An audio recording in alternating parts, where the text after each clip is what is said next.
کہ آپ پھر بورو کیے جائیں گے just to finance the growth. کریں کیا مطلب یہ فرمائیے گا کہ ہم امپورٹس بند کر دیں تاکہ ہمارا یہ کرنٹ اکاؤنٹ کا ڈیفیسٹ جو ہے وہ ختم ہو؟ وہ بتائیے نا کہ کیا کرنا چاہیے. وہ جو آپ ریفارمز کی بات کر رہے ہیں جو کر ستے ہیں, کیا کرنا ہے پاکستان کا؟ یہ تو شاید اتنا مشکل جواب نہیں ہے, نہیں میرا مطلب کیا جا کہنے سکتا کا ہے. دیکھیں ہاں دیکھیں کامران صاحب, یہ ہر وقت ہمارے پالیسی میکرز میں ایک گورنمنٹ کے نہیں 20-25 کے جی پاکستان یونیک ہے, وہاں 200 اور ملک ہیں وہ بھی تو اسی طرح ہی اپنی اکانومی کو مینیج کر رہے ہیں, مطلب ڈیفیسٹس کم کر رہے ہیں, کرنٹ اکاؤنٹ کو مینیج کر رہے ہیں. ہم کوئی یونیک ہیں مطلب جس میں ہم یہ مطلب 30 سال سے یہ کہے جا رہے ہیں کہ جی ہم نہیں یہ کر سکتے.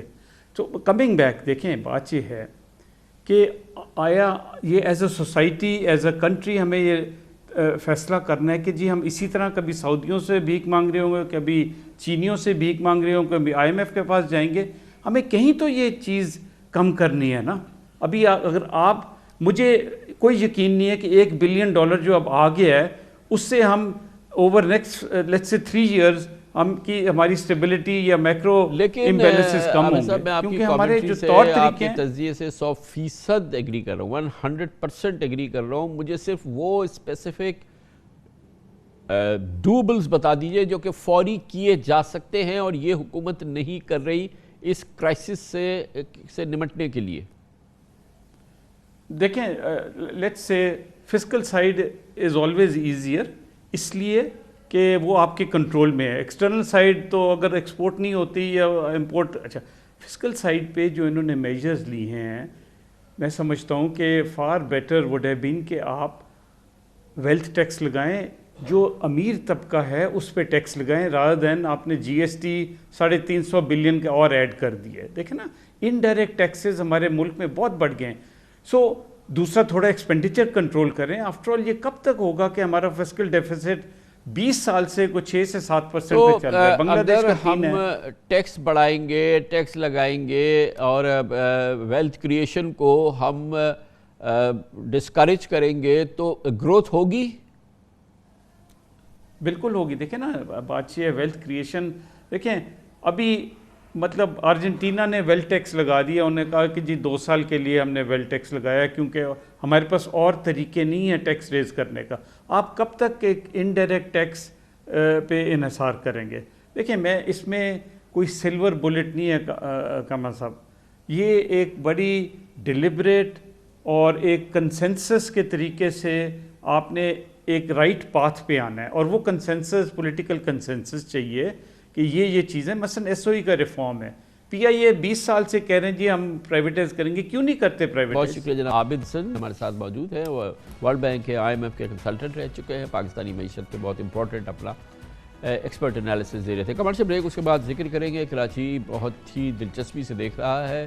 کراچی کے حوالے سے سپریم کورٹ آف پاکستان نے بہت امپورٹنٹ فیصلہ دیا ہے. پاکستان پیپلز پارٹی کو پابند کیا ہے کہ آئین کی سیکشن 140A کے تحت منتخب حکومتوں کو, شہری حکومتوں کو پورے اختیارات دیے جائیں, مالی اختیارات دی جائیں, انتظامی اختیارات دی جائیں, سیاسی اختیارات دیے جائیں.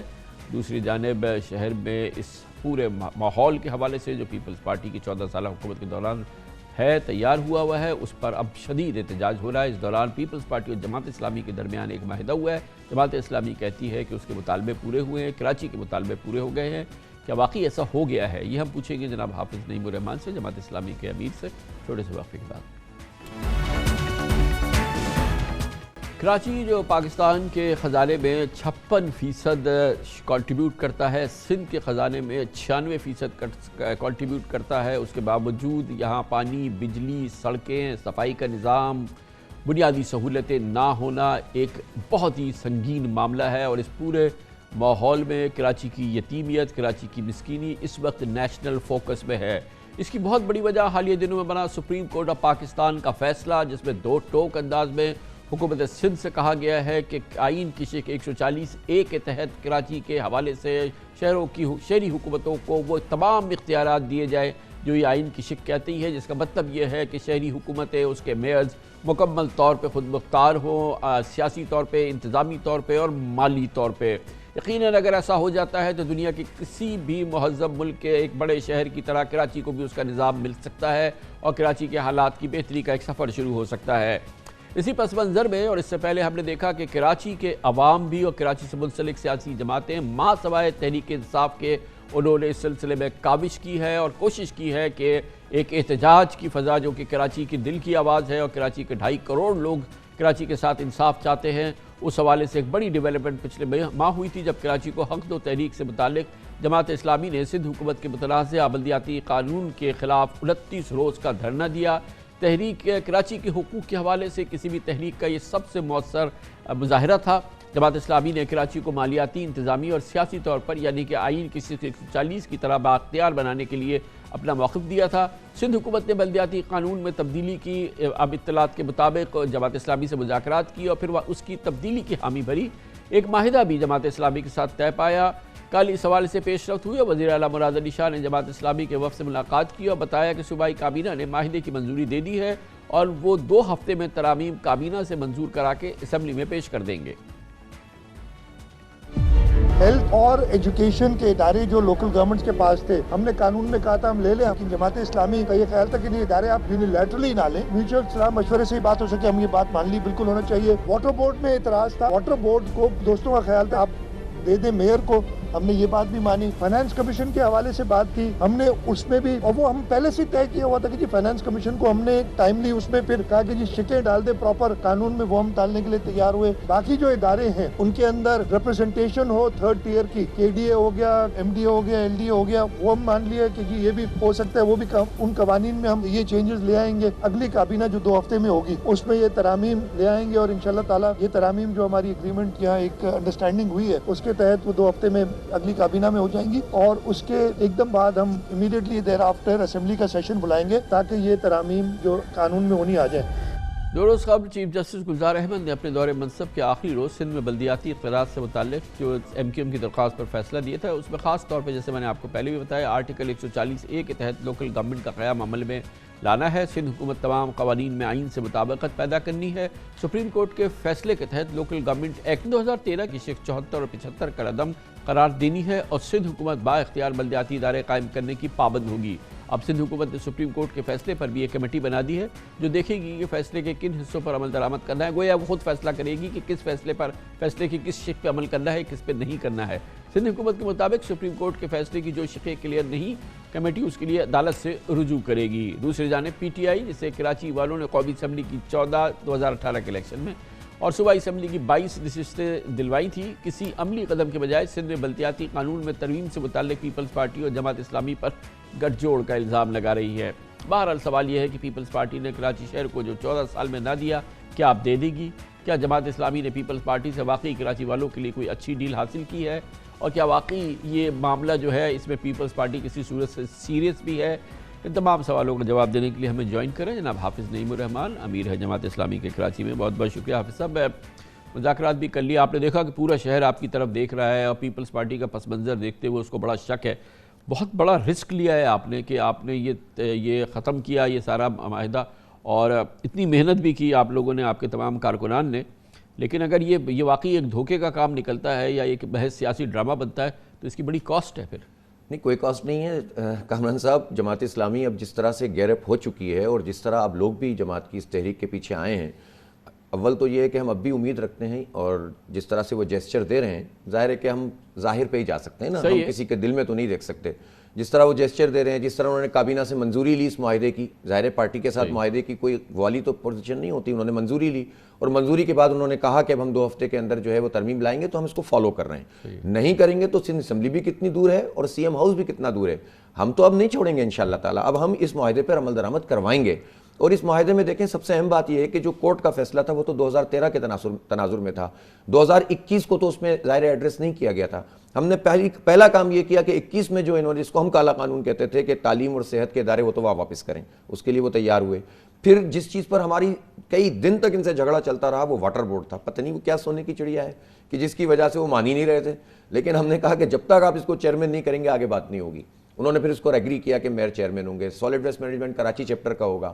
باقی تمام ہمارے جو مطالبات تھے اس پر ہم ابھی بھی کھڑے ہوئے ہیں اور ہم نے کہا کہ ہم ایک بھی نہیں پیچھے ہٹیں گے، آگے چل کر بات کریں گے۔ حافظ صاحب، یہ جو بلڈنگ کنٹرول اتھارٹی ہے جو سونے کی چڑیا ہے، جس نے کہ کراچی میں جو 1 اربہ روپے کی جو ڈیلی کی کرپشن یہاں پر ہوتی ہے، اور ظاہر ہے کہ وہ تو اس کا تو حشر نشر ہے، اور جو شہر کا حشر نشر ہے اس کی وہ ذمہ دار ہے، وہ آپ نہ لے سکے ان سے، وہ تو نہیں دیں گے۔ نہیں دیکھیں، یہ ایکٹ ہے 1979 کا، سندھ بلڈنگ کنٹرول اتھارٹی کا جو ایکٹ ہے۔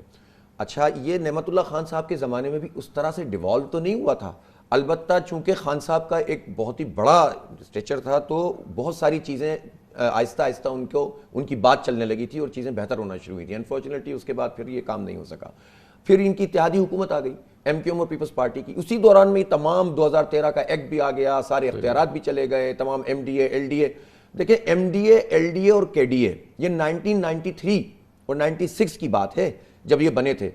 میں پوچھنا چاہتا ہوں اس وقت کون تھا اقتدار میں؟ Peoples Party, M Q M, نون لیگ، ایم کیو ایم، یہ سب لوگ تھے۔ یہ ادارے ہمارے چھنتے چلے گئے، انہی لوگوں نے چھینا جن کو کراچی والوں نے مینڈیٹ دیا، پھر 2001 میں ڈیوالو ہوئے کسی حد تک، اور پھر اس کے بعد چھن گئے، تب بھی یہ لوگ اتحادی رہے۔ تو یہ تو خود اپنے ہی کیے ہوئے فیصلے کے خلاف جو ہے وہ گئے، اور اس کے بعد اس کے نتیجے میں کورٹ نے یہ بات کہی ہے۔ ہم اس پر اسٹینڈ کرتے ہیں کہ چاہے ایم ڈی اے ہو، ایل ڈی اے ہو، کے ڈی اے ہو، صرف رول دینے کا مسئلہ نہیں ہے، ممبر بنانے کے لیے تو وہ تیار ہیں، رول دینے کے لیے رول کا مسئلہ نہیں ہے، اتھارٹی ملنی چاہیے۔ تو ہم با اختیار میئر کے لیے جتنی بھی ہماری شرائط تھیں اس پہ اسٹینڈ کیا، ہم نے کہا مذاکرات جاری رہیں گے، لیکن ہم پیر رکھنا چاہتے تھے کہ کسی طرح 32 سال بعد کراچی کو کوئی حق ملے، اور یہ جو 14 سال سے کوئی 1 انچ زمین بھی کراچی کو نہیں مل سکی کسی جگہ تو ہم کھڑے ہوں۔ تو ہم نے پھر ان سے کہا کہ آپ یہ چیزیں کر دیں۔ ہم نے دیکھیں مالیاتی طور پر بہت بڑی اچیومنٹ کی ہے، پی ایف سی ایوارڈ کے لیے ہم نے ان کو باؤنڈ کیا 30 دن کے لیے، ٹھیک ہے، 30 دن کے اندر انتخابات کے بعد لائیں گے۔ موٹر وہیکل ٹیکس 50 سال سے کراچی کو نہیں ملا، مشرف کے زمانے میں بھی نہیں ملا، ہم نے ان سے کہا کہ ہمیں حصہ ملے گا اور تمام بلدیاتی اداروں کو ملے گا سندھ کے۔ پھر ہم نے کہا کہ جو آکٹرائے ضلع ٹیکس یہ بہت امپورٹنٹ ہے، یہ 1999 میں طے ہوا تھا کہ چنگیاں ختم، تو اب جی ایس ٹی سے جو پیسے ملا کریں گے وہ ہسٹوریکل شیئر کی بنیاد پہ ملیں گے۔ کراچی کو یہ پیسے 2008 تک ملتے رہے، جس سے بلدیہ کا بہت سارا کام ہو جاتا تھا۔ یہ 76% ہمارا شیئر تھا، اس کے بعد گریجولی ایم کیو ایم اور پیپلز پارٹی کی حکومت میں یہ شیئر کم ہوتا چلا گیا، اب یہ 24% ملتا ہے۔ ہم نے کہا نہیں، ہم جو لکھا ہوا تھا ہسٹوریکل شیئر کو پروٹیکٹ کیا جائے گا، اس کے مطابق آکٹرائے ملے گا۔ اس پورے ماحول میں مجھے ایک جو پیپلز پارٹی یا گورنمنٹ کی جانب سے، پروونشل گورنمنٹ کی طرف سے کچھ سیریسنس لگی، کل جو چیف منسٹر آپ سے ملے ہیں اور یہ بات کی ہے، تو آپ کا کیا تاثر تھا؟ نہیں، میرا خیال ہے کہ وہ آئے، ان کا آنا خود یہ اعلان انہوں نے دوبارہ اعلان کیا، بلکہ آپ کو بہت اہم بات بتاؤں خان صاحب، ان تمام چیزوں کو بھی انہوں نے اعلان کیا، اور ساتھ میں ہم نے ان سے ایک اور بہت اہم اعلان کروایا، اور وہ یہ کہ وفاقی حکومت اور صوبائی حکومت کے جھگڑے میں کراچی کا پانی کمپرومائز ہو رہا تھا۔ 650 ملین گیلن کا جو منصوبہ تھا، ابھی وفاقی حکومت نے، اب دیکھیں نا یہ پی ٹی آئی اور ایم کیو ایم وفاق میں موجود ہیں، ان ظالموں نے اس کو 1/3 کر دیا، 260 کر دیا۔ جب ہم ان سے پوچھو کہتے ہیں کہ پانی نہیں ہے۔ پانی کا کوٹا مختص کرنا وفاق کی ذمہ داری ہے۔ ارسا میں 1991 کے قانون کے مطابق 1% پانی ہمیں ملا تھا، یہ 1% اگر اور دے دیں تو کراچی کا یہ مسئلہ حل ہو جائے۔ بجائے اس کے کہ پانی ایلوکیٹ کرتے انہوں نے منصوبے کو 1/3 کر دیا۔ میں نے مراد علی شاہ صاحب سے کہا کہ بھائی یہ لوگ کہتے ہیں کہ سندھ حکومت پانی نہیں دے رہی، انہوں نے کہا کہ میں پانی کے لیے لڑوں گا، اور پھر میں نے میڈیا کے سامنے ان سے کہلوایا کہ 260 کے بجائے 650 یہ بنا دیں، پانی لینا ہماری ذمہ داری ہے۔ تو جب اتنی بڑی بات دیکھیں ہم نے اونرشپ لی ہے نا، تو ہم ان کے منہ سے کہلوا رہے ہیں یہ بات، اور انشاءاللہ ہم پانی لیں گے کراچی کا۔ لیکن افسوس کی بات یہ ہے کہ مردم شماری وفاق کا سبجیکٹ، کے الیکٹرک وفاق کا سبجیکٹ، ٹھیک ہے، اسی طرح کوٹا سسٹم وفاق کا سبجیکٹ، اسی طرح سے آپ دیکھیں پانی وفاق کا سبجیکٹ انہوں نے لیا ہوا ہے۔ ساری چیزوں میں ایم کیو ایم اور پی ٹی آئی کراچی کے ساتھ کر کیا رہے ہیں؟ تو اس لیے ہم یہ سمجھتے ہیں کہ یہ لڑائی بڑی لمبی ہے، یہ تو ابھی ابتدا کی ہے جماعت اسلامی نے، اور میں سمجھتا ہوں کہ سندھ حکومت سے بھی حق لیں گے اور وفاقی حکومت سے بھی حق لیں گے۔ اس لیے آپ بے فکر رہیں، انشاءاللہ جماعت اسلامی کا یہ پرابلم ہی نہیں ہے کہ میری فائل بنی ہوئی ہے تو میں بک جاؤں گا، یا میں نے کوئی 2 نمبری کے بی سی اے میں کی ہوئی ہے، یا ہمارے کسی ممبر نے کوئی کام کیا ہوا ہے۔ الحمدللہ ہماری لیگیسی اتنی شاندار ہے کہ کوئی ہم پر انگلی نہیں اٹھا سکتا۔ ہم حق لڑیں گے انشاءاللہ اس شہر کا، اور اس شہر کو اس کا حق دلوائیں گے انشاءاللہ۔ تھینک یو سو مچ، بہت بہت شکریہ جناب حافظ نعیم الرحمان، امین جماعت اسلامی ہمارے ساتھ موجود تھے۔ جماعت اسلامی کا دھرنا تو پاکستان پیپلز پارٹی نے کسی صورت ختم کرا دیا، مگر ایک دھرنا اب بھی جاری ہے فوارہ چوک پر، وزیر اعلیٰ ہاؤس سے زیادہ دور نہیں۔ پاک سے زمین پارٹی مصطفیٰ کمال اور ان کی جماعت نے دھرنا دیا ہوا ہے، کراچی کے حقوق کے عملی اظہار وہ چاہتے ہیں، عملی طور پہ کراچی کو اس کے حقوق ملنے شروع ہو، تو اس وقت تک یہ دھرنا جاری رہے گا۔ اگین یہ ایک اچھی کاوش ہے اور بڑی تعداد میں لوگ وہاں پہ موجود ہوتے ہیں۔ وزیر اعلیٰ ہاؤس سے یہ اختیار وسائل نکال کر مجھے میری گلی میں پانی کے پینے کے پانی کا اختیار اور وسائل چاہیے، پیسے بھی چاہیے، سنو، پیسے بھی چاہیے اور اختیار بھی چاہیے۔